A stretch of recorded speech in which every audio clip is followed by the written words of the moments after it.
For this video, we're going to continue talking about cells and moving into how to classify organisms based on cells.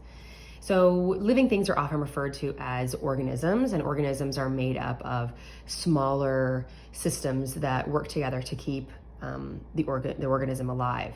So we classify them into two areas. So a unicellular organism, which would be a single cellular organism, and these are so small that often you can only see them under a microscope, and a multicellular organism, which is what we often interact with. We ourselves are multicellular organisms. So you can see in this Venn diagram, the 5 major groups of organisms are plants, animals, fungi, protists, and bacteria. And I've illustrated it here to show which ones are multicellular, which ones are unicellular, and which ones fall into the both category.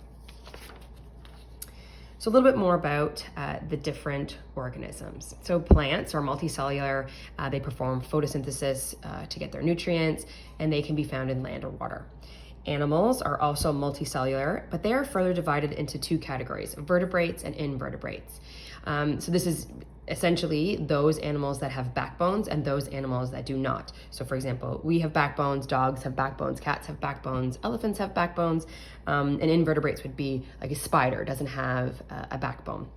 There are far more invertebrates than there are vertebrates on the earth. The next category would be fungi. Now, most fungi is multicellular organisms, but there are unicellular fungi. They get their nutrients from the decaying matter of other organisms. So when something dies, the fungi absorb the nutrients from the matter of that dying organism. Protists are often found in wet environments, so ponds, streams, mud. They can be multicellular or unicellular, and some of them have